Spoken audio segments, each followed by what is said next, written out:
Welcome back to Music is Healing. I'm Christine, and today we're exploring how music works as a form of alchemy, transforming our raw grief, pain, or anxiety into something that we can process and find beauty in. There's a quote I love from the musician Alanis Morissette. Art is the only way to run away without leaving home. I found this to be profoundly true. When overwhelmed by emotions that feel too big to handle, music provides a container to make them manageable. And I came up with Wild Mind, Rooted Heart based on myself and so many other people I know that have a similar experience of overthinking, overfeeling, but we decide to bloom anyway. And I want to share something personal with you. When I was going through a really tough time in my life, one of the tough periods, where I was really struggling, I found myself unable to express or even really feel what was happening inside of me. The emotions were too intense, too complex, and that was when I discovered and put together how powerful music really is and how healing.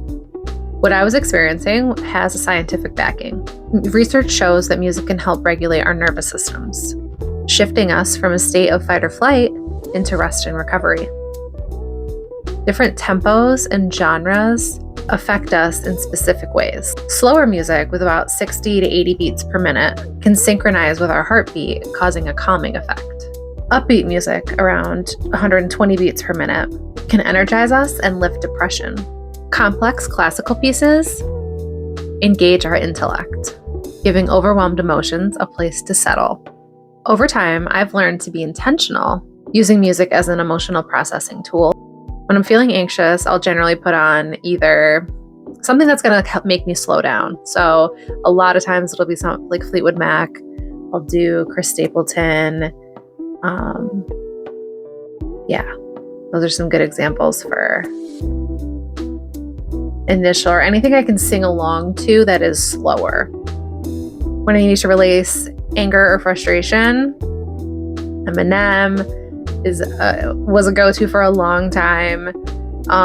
Any sort of rock, anything that I have some playlists that I go to when I'm feeling different ways. When I'm angry or frustrated, it's gonna be like dad rock, like 90s, 2000s, just angry, like it's just real. So I'll throw that in. And when I need to fully feel and process grief,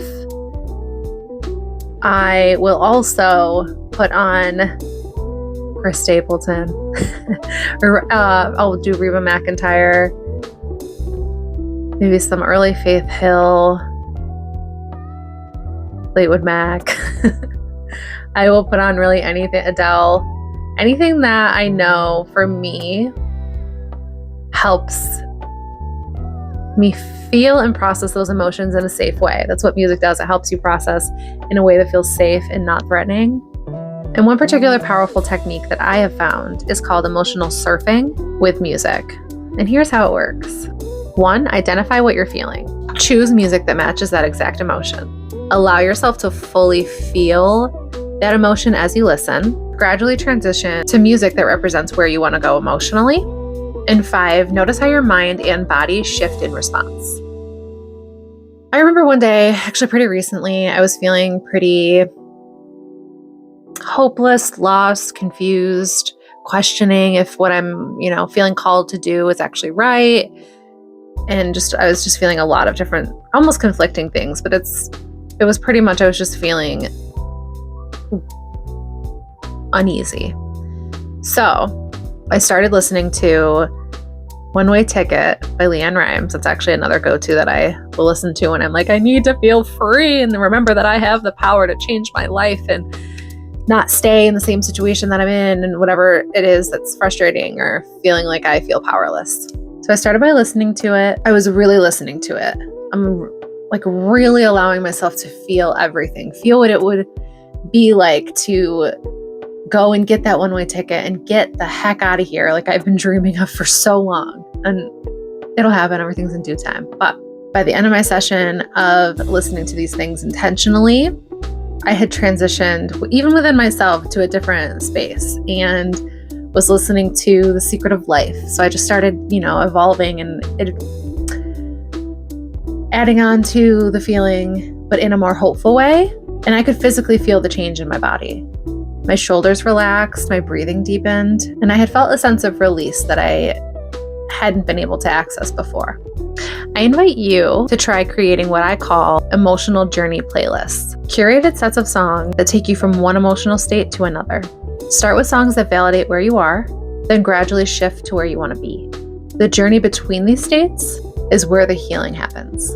I would love to hear your experience with this. Have you ever used music to intentionally process difficult emotions? If you have, share in the comments below your experience, what the song was. And next time we'll explore how music connects us with others and creates healing communities. Until then, remember that your pain doesn't have to stay pain. Through music, it can be transformed into something beautiful. Thank you for joining me on this journey. If this resonated with you, please like, subscribe, and share this video with someone else who might find it helpful.